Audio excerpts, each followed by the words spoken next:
अस्सलाम वालेकुम डियर इकबालियंस। मैं डॉक्टर राम है। मैंने एक आपको याद होगा कि एक सिलसिला शुरू किया है अल्लामा इकबाल मेडिकल कॉलेज की कहानी मेरी ज़बानी। उसकी मैं 2 रिकॉर्डिंग करके अपलोड कर चुका हूँ।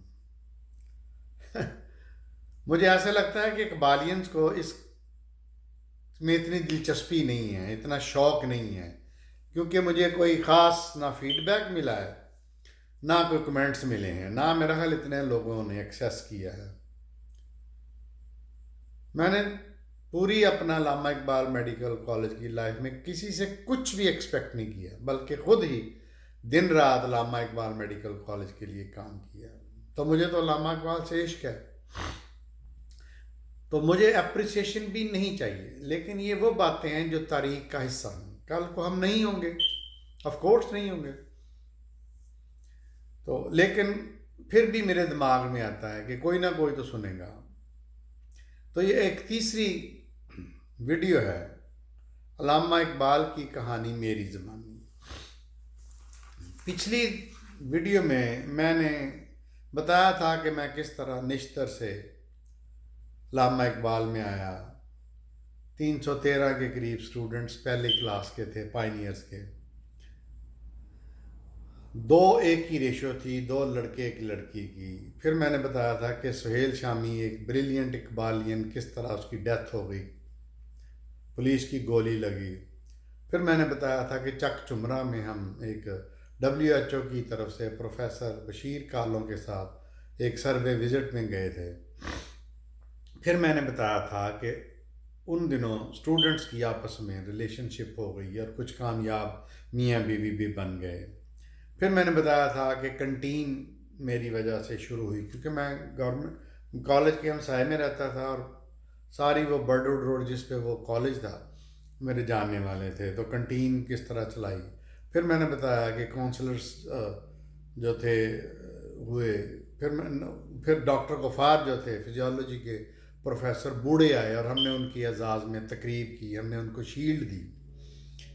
फिर मैंने बताया था कि अच्छा, ये सारे डी ब्लॉक जो हमारा था जिसमें हम सब शामिल थे उसी के था, और डी ब्लॉक से ही बानी अरकान थे राइजिंग डॉक्टर्स के। फिर मैंने बताया था कि हमने एक म्यूज़िकल प्रोग्राम किया पहला, जिसमें अमानुल्लाह को बुलाया था और नैयर जो क्रिश्चियन सिंगर थे उनको बुलाया था, और इस तरह हमने प्रोग्राम किया। तब तीसरी किस्त की बात करते हैं। अच्छा, मैं चूँकि मतलब एथलीट रहा हुआ हूँ, तो मैं हॉकी खेलता था। हॉकी में मेरे साथ जो नेशनल 11 या नेशनल टीम थी, उसके मंजूर सीनियर, मेरा तल्लक चूँकि गोजरे से था, तो मंजूर सीनियर, मंजूर हसन उसका नाम था, जो बाद में कैप्टन भी बने। मैं और अपना मंजूर जो थे वो फुल बैक खेलते थे स्कूल में, MB हाई स्कूल हमारा नाम था स्कूल का। तो जब मेरा मेडिकल कॉलेज में एडमिशन हुआ तो मैंने सोचा कि यहाँ पे टीम बनानी चाहिए हॉकी की। तो मैंने नोटिस बोर्ड पे एक लिख के लगाया कि ये मेरा नाम है, मैं हॉकी खेलता हूँ और हॉकी खेलने वाले दोस्त रब्ता करें। तो मुख्तलिफ दोस्तों ने रब्ता किया, उनमें मरहूम जुल्फ़कार भी था लंबा। तो उसमें हमने हॉकी की टीम बनाई। अच्छा, फिर डॉक्टर जो अब हॉकी की टीम बन गई, लेकिन हमारे पास तो ग्राउंड ही नहीं था। तो मैंने ये क्या किया कि हमारी जो बर्डवुड रोड थी उसके एंड में एक बहुत बड़ा ग्राउंड था, जो कि आर्मी यूनिट एक नुक्कड़ में बैठी थी, उनका था। तो मेरे उनसे ताल्लुकात थे महल्लेदार होने की वजह से। तो मैं उनके पास गया, कर्नल साहब के पास, CEO जो भी थे, बटालियन कमांडर। मैंने कहा जी, आप मुझे जानते हैं, हम मेडिकल कॉलेज में आ गए, तो हमें खेलने के लिए दे दिया गया। उन्होंने कहा ठीक है, ले लो बच्चों। तो वहाँ हमने शुरू की। फिर अज़हर जो था, अज़हर काजी, ये क्रिकेटर था, ये फिर मेरे पास आया। तो मुझे कहता यार रामे क्रिकेट की भी टीम बनाई है। मैं क्या बिल्कुल बनाओ, होर की चाहिए था। तो इस तरह क्रिकेट की टीम बनी, अज़हर काजी कैप्टन बना, मैं हॉकी का पहला कैप्टन बना, अल्लामा इकबाल का पहला कैप्टन, ये रिकॉर्ड में। फिर अज़हर कुरैशी ने, अज़हर कुरैशी ने फिर क्रिकेट की टीम बनाई, आजकल वो भी अमेरिका में है। उसके बाद फिर बैडमिंटन की टीम बनी, बास्केटबॉल की टीम बनी, जो हमारे बाकी थे बिलाल, नईम न्याजी, ये टीमें बन गई। फिर हमने लड़कियों की भी टीम बनाई। ये फातिमा जना मेडिकल कॉलेज में, ये जो आजकल मिनिस्टर है यास्मीन राशिद, बूढ़ी हो गई है, उस वक्त ये बड़ी अच्छी टेबल टेनिस खेलती थी, तो टेबल टेनिस की भी टीम बनाई। अच्छा, फिर जो हमारे थे वो टूर्नामेंट होते थे। मतलब अब चूँकि लाहौर में एक अल्लामा इकबाल मेडिकल कॉलेज के बाद किंग एडवर्ड था, एक फातिमा जना मेडिकल कॉलेज था, तो हमारे किंग एडवर्ड मेडिकल कॉलेज से हॉकी के मैच होते थे, क्रिकेट के भी मैच होते थे, और बाकी चीज़ों के भी मैच होते थे। तो इस हिसाब से, इस लिहाज से मैं, आप कह सकते हैं कि पहला हॉकी का कैप्टन नहीं था, मैं पहला स्पोर्ट्स सेक्रेटरी भी था, बट इट वाज अनऑफिशियल। तो मैंने ये सारी सरगर्मियाँ शुरू कराई, और जितनी टीमों के कप्तान थे या बने, वो सारे राइजिंग डॉक्टर्स बाद में बन गए। तो ये स्पोर्ट्स के बारे में मैंने कहा आपको बता दूं। अच्छा, एडमिनिस्ट्रेशन में ये हुआ कि चूँकि प्रिंसिपल कोई नहीं था, तो अब हुकूमत ने, जो कि Akhtar Awan institute of public health के प्रिंसिपल थे, इंचार्ज थे, उनको रिक्वेस्ट की कि आप ये भी जिम्मेदारी संभाल लें। वो, और उनकी बेगम, अस्करी बेगम उनका नाम था, बहुत प्यारे लोग थे, बहुत धीमे से, बहुत अच्छे, अमेरिका में उनके बच्चे थे। तो अख्तर साहब को डबल जिम्मेदारी दे दी गई। अच्छा, उसमें भी हम लोगों ने डॉक्टर अख्तर हुसैन प्रिंसिपल साहब को ऑनर करने के लिए एक तकरीब का एहतमाम किया, खुशी का इजहार किया कि आप हमारे प्रिंसिपल्स बन गए। तो उनको भी बहुत अच्छा लगा, उनको जब हमने ऑनर किया। तो एक ये हुआ कि अब एक प्रिंसिपल आ गया, जो कि मुकम्मल प्रिंसिपल नहीं था, जुज वक्ती प्रिंसिपल था, शेयरिंग प्रिंसिपल था। अच्छा, इस दौरान मैंने जब पिछली में बताया था कि काउंसलर्स के इलेक्शन हुए, मुख्तलिफ लड़के लड़कियां, 6 बैच थे, ABCDEF, उनमें हर एक में एक काउंसलर का इलेक्शन हुआ। चूँकि अख्तर हुसैन साहब आ गए थे प्रिंसिपल, तो उसमें हमारे D बैच में लुत्फ़ुर रहमान हुए, फिर एक में मसूद सूदा हुआ, फिर इस तरह ना मुख्तलिफ लोग हुए, जो कि ज़्यादातर हमारे जहन के लोग थे।